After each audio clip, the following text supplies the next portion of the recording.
मैं श्रीमती शुभांगी नाइक सरस्वती शिशु मंदिर गड़ा फाटक जबलपुर में रसायन शास्त्र का अध्यापन करती हूँ। चालू। Good morning all of you.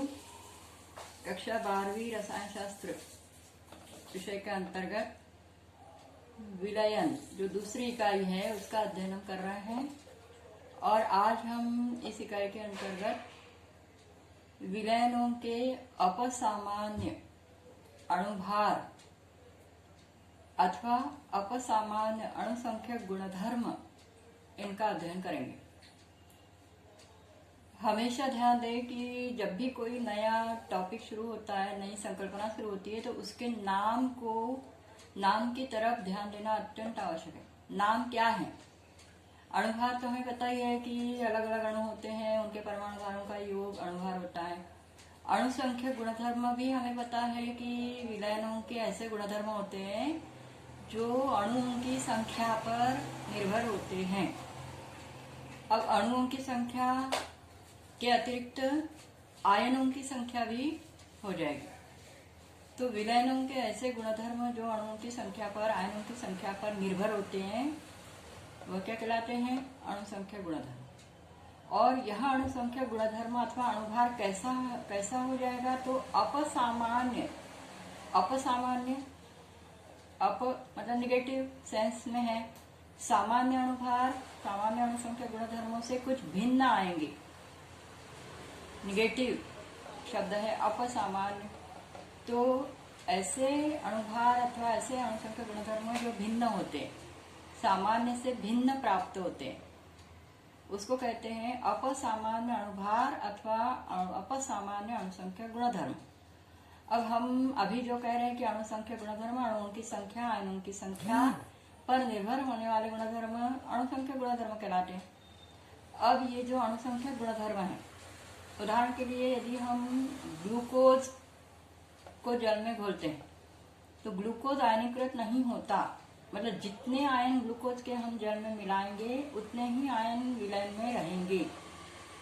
किंतु मान लीजिए कि हम NaCl घोल रहे हैं, NaCl घोलते हैं, तो NaCl का एक अणु जब जल में घुल जाता है तो उसके 2 आयन मिलते हैं। मतलब आयनों की संख्या बढ़ जाती है, अणुसंख्यक गुणधर्मों का मान बढ़ जाता है। कैल्शियम क्लोराइड का आयन होगा, कैल्शियम का एक आयन जिस पर 2 ऋणावेश होंगे और क्लोराइड के 2 आयन जिस पर 1 ऋणावेश होगा। इस प्रकार से कुल मिला के 3 आयन मिलेंगे।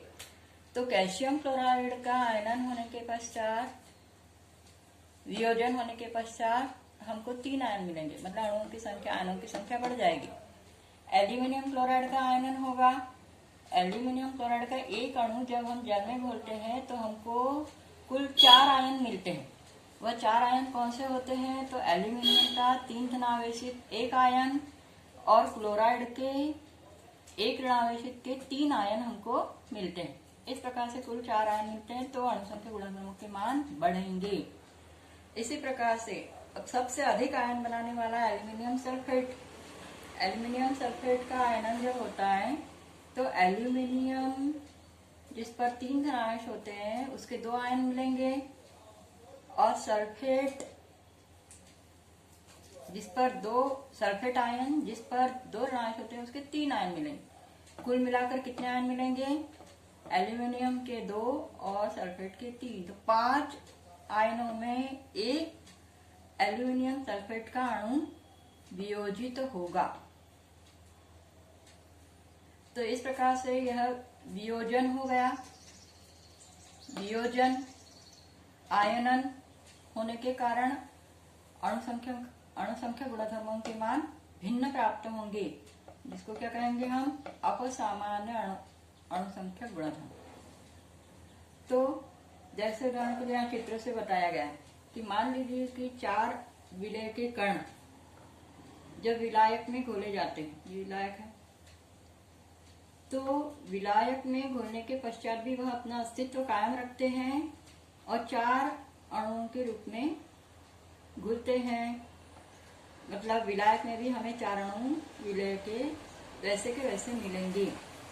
तो इस प्रकार से इस विलयन में क्या हुआ कि विलय में विलय के अणुओं की संख्या में परिवर्तन नहीं हुआ,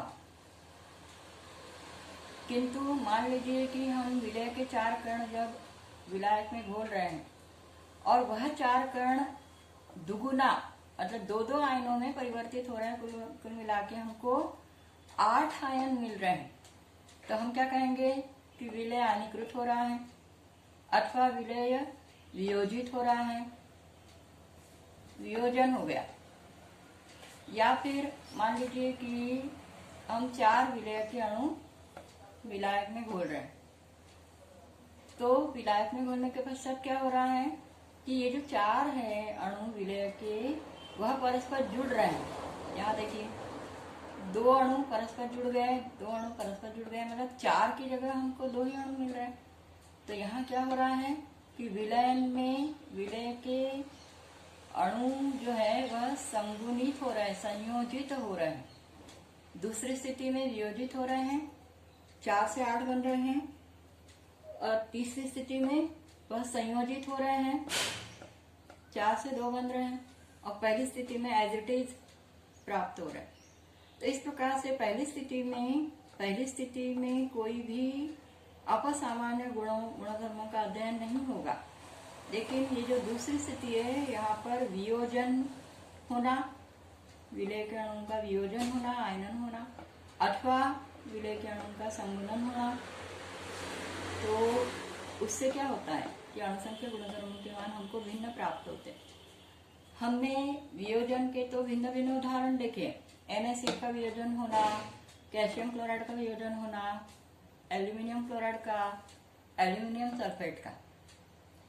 संगुणन में ध्यान रखें, संगुणन में मान लीजिए कि एसिटिक अम्ल का सूत्र क्या होता है CH3COOH, जहां पर CH3COOH का एक अणु जो है, यहाँ जो COH है वह दूसरे CH3COOH एसिटिक अम्ल के डबल बॉन्डेड ऑक्सीजन के साथ एक अणु का OH का हाइड्रोजन जुड़ेगा, इसे हाइड्रोजन बंधन कहेंगे, और एक अणु का ये जो ऑक्सीजन है या यहाँ का जो OH है वह दूसरे अणु के ऑक्सीजन के साथ जुड़ेगा।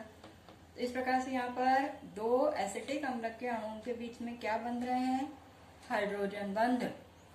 और इस प्रकार से हाइड्रोजन बंध बनने के कारण हम क्या कहेंगे कि हमने जो 2 अणु डाले उससे संयोजन होकर एक ही अणु बना, यदि 4 डालेंगे तो 2 बनेंगे। तो इस प्रकार से यह संयोजन अथवा वियोजन। तो क्या कहा है कि विलय को विलायक में घोलने पर विलय के अणुओं का या तो वियोजन होता है या संयोजन होता है, जिसके कारण आयनों की संख्या में परिवर्तन हो जाता है। अणुओं की संख्या आयनों में परिवर्तित हो जाती है वियोजन के दौरान, तो वियोजन से बढ़ेगी, संयोजन से घटेगी। अतः अणुभार अथवा अणुसंख्या गुणधर्मों के मान जो है वह भिन्न भिन्न प्राप्त होंगे, जिसे अपसामान्य, सामान्य के आगे अप लगाना, अपसामान्य अणुभार अथवा अणुसंख्या गुणधर्म कहते हैं। ये जो अपसामान्य अणुसंख्या गुणधर्म होते हैं इन्हें वॉन टॉप, ध्यान दें, वॉन टॉप के द्वारा प्रदर्शित किया गया, और इसको अपसामान्य गुणधर्मों को स्मॉल आई से दर्शाया जाता है। ये स्मॉल आई क्या है, स्मॉल आई वॉन टॉप गुणांक भी कहलाता है। वॉन टॉप गुणांक कैसे ज्ञात करते हैं, तो वॉन टॉप गुणांक आई बराबर होता है प्रायोगिक अथवा प्रेक्षित अणुओं की संख्या। प्रायोगिक का अर्थ क्या है कि हमने यहाँ 4 डाले तो 8 बने, तो ये प्रयोग हुआ।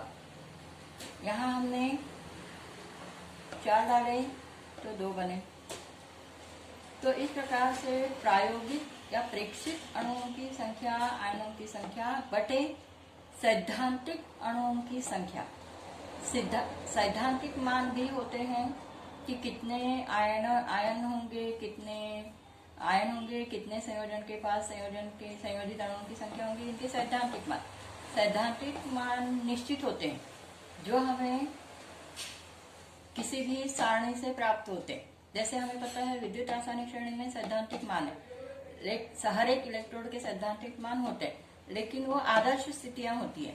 तो सैद्धांतिक मान अर्थात आदर्श स्थितियों में दिए गए मान और हम जो प्रयोग करते हैं, प्रयोग द्वारा अथवा प्रेक्षित अणुसंख्यक गुणधर्मों के मानों का अनुपात जो है वह कहलाता है I ऑन टॉप गुणांक। अब इस I का महत्व क्या है, तो ध्यान देना है कि ये जो I है ये वास्तविक विलयनों के लिए होता है, आदर्श विलयनों के लिए नहीं।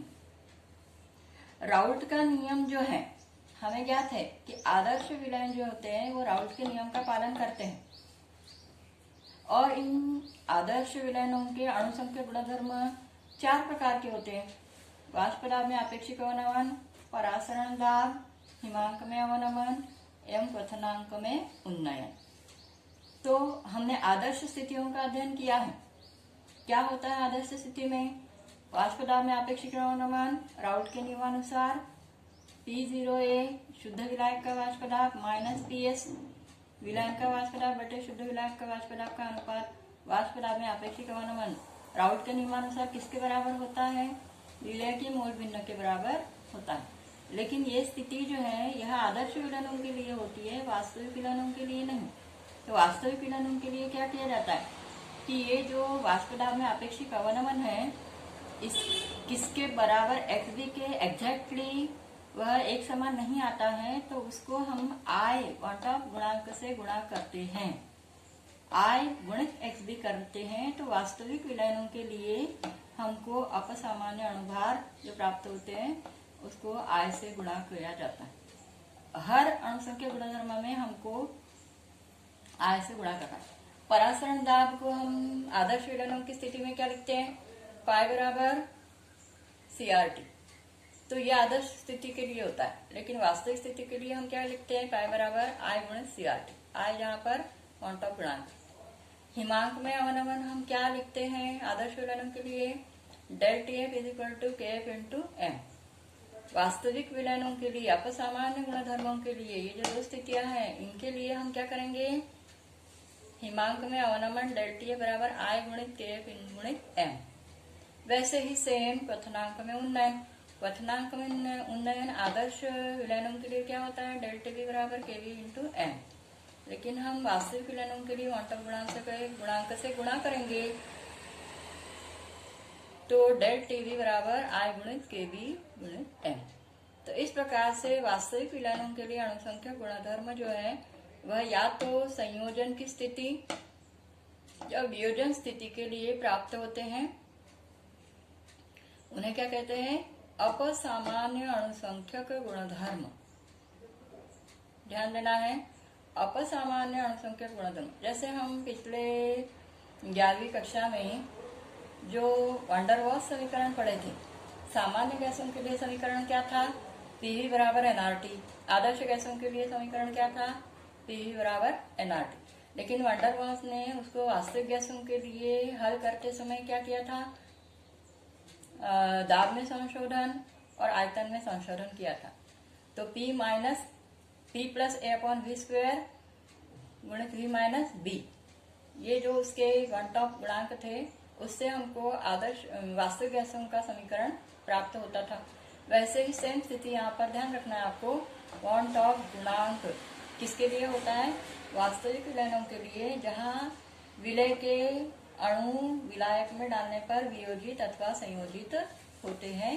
तो अणुसंख्यक गुणधर्मों के मान भिन्न भिन्न प्राप्त होते हैं, जिनको अपसामान्य अणुभार अथवा अणुसंख्यक गुणधर्म कहा जाता है। इस प्रकार से यहाँ पर इस बात को ध्यान हमने दिया है, हमने समझा है।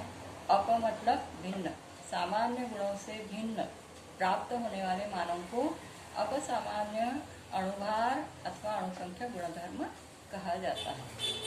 धन्यवाद।